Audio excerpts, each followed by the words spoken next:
After 16 years in power, Viktor Orban is facing his toughest challenge yet.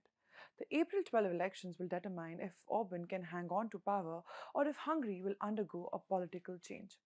Hello and welcome to The Print. I am Samah Qundeel, and let's start with who is Viktor Orban and how did he reshape Hungary. To understand this election, we have to understand Orban himself. He first rose to prominence in the late 1980s as a young pro-democracy voice during the Hungary's transition away from communism. In fact, as a law student, he delivered a bold speech calling for free elections and the withdrawal of Soviet troops. This is the moment that made him a national figure. But over the decades, Orban transformed. From a liberal reformer, he evolved into one of Europe's most powerful nationalist leaders. Since returning to power in 2010, he has led the right-wing Fidesz party and reshaped Hungary into what he calls an illiberal democracy, or at times Christian liberty. With repeated two-thirds parliamentary majorities, Orban didn't just govern. He rewrote the system. He changed the constitution, introduced cardinal laws that lock in policies long-term, and expanded executive power. At the same time, critics say his government has curtailed the role of NGOs, tightened control over the media, and reshaped electoral rules. International watchdog Transparency International has repeatedly labeled Hungary as the most corrupt country in the European Union, while the European Parliament has warned of serious rule of law concerns, even freezing billions in EU funds. Orban's politics hasn't just reshaped Hungary. It has also isolated him within Europe. He has frequently clashed with the European Union over the war in Ukraine, blocking key funding in Kyiv. At the same time, he has maintained close ties with Vladimir Putin, making Hungary one of Russia's closest partners inside the European Union.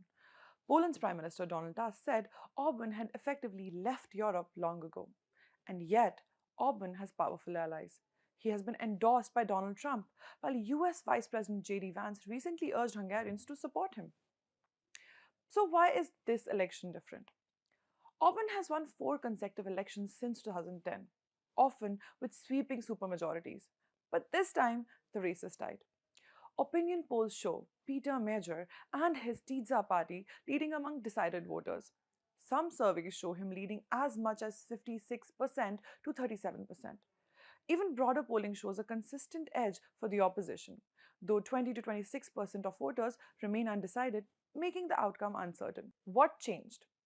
Part of the answer lies in Magyar himself. Magyar is not a traditional opposition figure. He was once part of Orban's own ecosystem, a Fidesz insider, before breaking away and launching the TZA party in 2024. His campaign is built on a direct challenge to Orban's system. He accuses the government of corruption, propaganda, and democratic backsliding, and promises to restore Hungary's ties with the European Union, improve media freedom, reduce dependency on Russian energy, and unlock frozen European Union funds. He's also tapping into economic frustration, promising reforms in healthcare and relief for households facing rising costs. His rise has been rapid, turning what once looked like a predictable election into a real contest. Beyond ideology, this election is being shaped by everyday concerns. Hungary's economy has stagnated in recent years. Living costs are rising. Wages remain among the lowest in the European Union. Public dissatisfaction with healthcare is growing. These issues are weakening Orban's traditional messaging around identity and sovereignty and shifting focus to governance and performance. But even with the opposition momentum, this is not a level playing field. Hungary's system has been described as competitive authoritarianism. There have also been allegations of indirect pressure on voters in some regions. These have obviously been denied by the government. All of this means that winning the popular vote may not be enough for the opposition. Thank you for watching. For more such content, keep following The Print.